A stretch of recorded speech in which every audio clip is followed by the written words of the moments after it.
पतिं सुरगुरुं वन्दे जगत्कारणं वन्दे पन्नगभूषणं मृगधरं वन्दे पशूनां पतिं वन्दे सूर्यशशाङ्कवलिनयनं वन्दे मुकुन्दप्रियं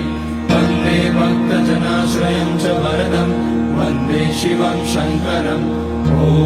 मृत्युञ्जयाय रुद्राय नीलकण्ठाय शम्भवे अमृतेशाय शर्वाय महादेवाय ते नमः।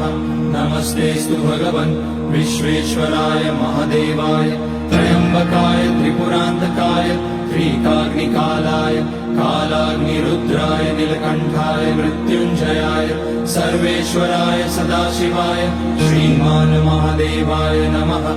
ॐ नमः शम्भवाय च मयोभवाय च